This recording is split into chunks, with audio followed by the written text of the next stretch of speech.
కేవలం 7,999 up to 10 kgs వరకు బరువు తగ్గి అధిక బరువు నుంచి వచ్చే ప్రధాన సమస్యలను దూరం చేసుకోండి. తమ ప్రభుత్వం అధికారంలోకి వచ్చాక రాష్ట్రంలో శాంతి భద్రతలు ప్రశ్నార్థకంగా మారాయని మాజీ ఎమ్మెల్యే అనంత వెంకటరామరెడ్డి అన్నారు. సీఎం చంద్రబాబు అరాచకాలను ప్రోత్సహిస్తున్నారంటూ మండిపడ్డారు. అనంతపురంలో దండుపాళ్యం సినిమా తరహాలో అరాచకాలు జరుగుతున్నాయని అన్నారు. టీడీపీ ఎమ్మెల్యే దగ్గుబాటి ప్రసాద్ నేతృత్వంలో భూ కబ్జాలు జరుగుతున్నాయని ఆరోపించారు.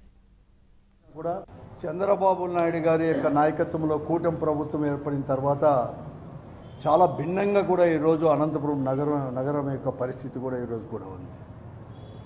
ఎలా పరిస్థితి ఎక్కడ చూసినా కూడా ఈరోజు ఉదయం లేస్తానే ఎవరైనా కానీ ఒక టీవీ చూడాలన్నా లేకుంటే న్యూస్ పేపర్ చూసినా కూడా ఏదో రకంగా ఈ నగరంలో మంచి నడిబొడ్డులో కూడా దౌర్జన్యాలు, దాడులు, ప్రతీకార చర్యలు ఇవన్నీ కూడా నిత్యం కూడా నిలయంగా కూడా మారిపోయింది ఈరోజు అనంతపురం పట్టణం అంతా.